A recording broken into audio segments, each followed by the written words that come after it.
Assalamualaikum warahmatullahi wabarakatuh. Perkenalkan, nama saya Muhammad Faiz dengan NPM 2017051007, kelas A, S1 Ilmu Komputer. Pada kesempatan kali ini, saya akan menjelaskan tugas 14 mata kuliah teori bahasa dan automata, yaitu mesin Turing. Yang pertama, di sini terdapat gambar. Di sini ada FSM, PDA, Turing mesin, dan undecidable.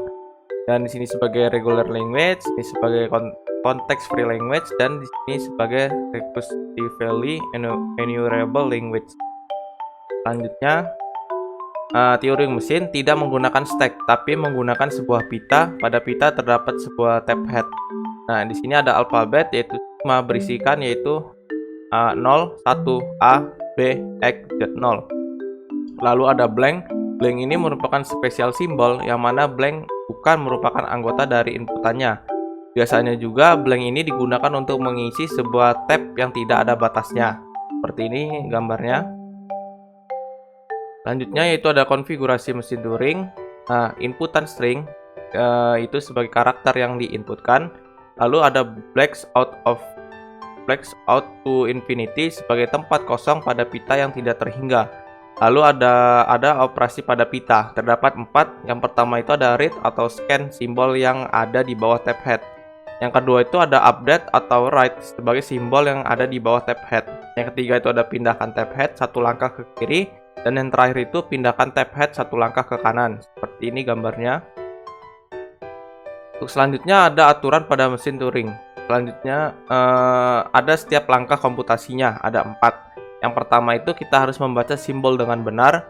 Yang kedua itu kita mengupdate atau menulis sel yang sama. Yang ketiga itu memindahkan tepat satu sel ke kiri atau ke kanan. Dan yang terakhir itu jika berada di ujung pita dan mencoba bergerak ke kiri maka jangan bergerak, tetaplah di ujung kiri. Seperti ini gambarnya. Dan jika tidak mau mengupdate suatu sel maka kita menuliskan simbol yang sama seperti ini. Selanjutnya ada konfigurasi mesin Turing dalam aturannya. Yang pertama itu dikontrol dengan semacam FSM, yaitu ada 2. Yang pertama itu ada state awal dan state akhir. Nah, state akhir ini berisikan yang pertama itu state akhir yang menerima atau sebutannya itu accept state. Yang kedua itu ada state akhir yang menolak, sebutannya itu sebagai reject state. Lalu pada komputasi dapat terjadi beberapa hal, yaitu yang pertama itu kita berhenti dan menerima, yang kedua itu kita berhenti dan menolak, dan yang terakhir itu loop atau mesin gagal berhenti. Selanjutnya ada definisi formal mesin Turing. Mesin Turing itu memiliki 7 tuple, yaitu yang pertama itu ada M. M itu memiliki anggota Q, sigma, 2, delta, Q0, B, F. Dan yang kedua itu ada Q. Q itu sebagai himpunan state. Yang ketiga itu ada sigma sebagai himpunan simbol input. Yang keempat itu ada 2, simbol pada pita. Yang kelima itu ada delta sebagai fungsi transisi. Q kali sigma mengarah ke 2 kali R per L kali Q. Ada Q0 sebagai stage awal, dan F itu stage akhir, dan B sebagai simbol kosong atau blank. Perlu kita ingat, aturan produksi mesin Turing itu seperti ini. Delta Q0 A mengarah ke Q1 Y R. Untuk selanjutnya itu ada contoh. Contoh sini misal terdapat Q sama dengan Q1 sigma sebagai A, B, to A, B, B. Selanjutnya ada Q0 sama dengan Q1, F sama dengan Q2. Fungsi transisinya perlu kita ingat ada 3. Yang pertama itu ada delta Q1A sama dengan Q1AR. Yang kedua itu ada delta Q1B sama dengan Q1AR. Dan yang terakhir itu ada delta Q1B sama dengan Q2BL. Nah, misal pita yang akan dibaca adalah ABBAA. Nah, seperti ini.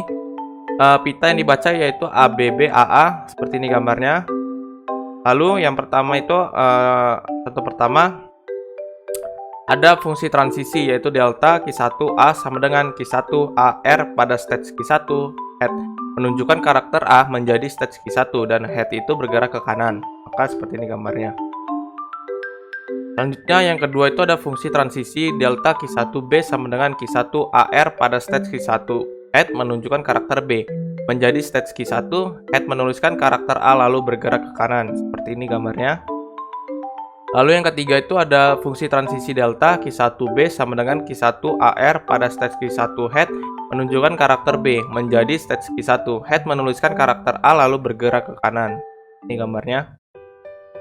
Selanjutnya yang keempat itu ada fungsi transisi delta Q1A sama dengan Q1 AR pada stage Q1 head menunjukkan karakter A menjadi stage Q1 head menuliskan karakter A lalu bergerak ke kanan.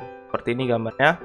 Lalu yang kelima itu ada fungsi transisi delta Q1A sama dengan Q1 AR pada stage Q1 head menuliskan karakter A menjadikan stage Q1 head menuliskan karakter A lalu bergerak ke kanan. Seperti ini gambarnya. Lalu yang keenam itu fungsi transisi delta Q1B sama dengan Q2 BL pada stage Q1 head menunjukkan karakter B menjadikan stage Q2 head menuliskan karakter A lalu head bergerak ke kiri. Seperti ini gambarnya. Lalu yang ketujuh itu tidak ada transisi dari Q2 mesin Turing berhenti atau halt. Karena Q2 adalah state akhir maka inputannya diterima. Oke, sekian penjelasan dari saya. Lebih kurangnya mohon maaf. Wassalamualaikum warahmatullahi wabarakatuh.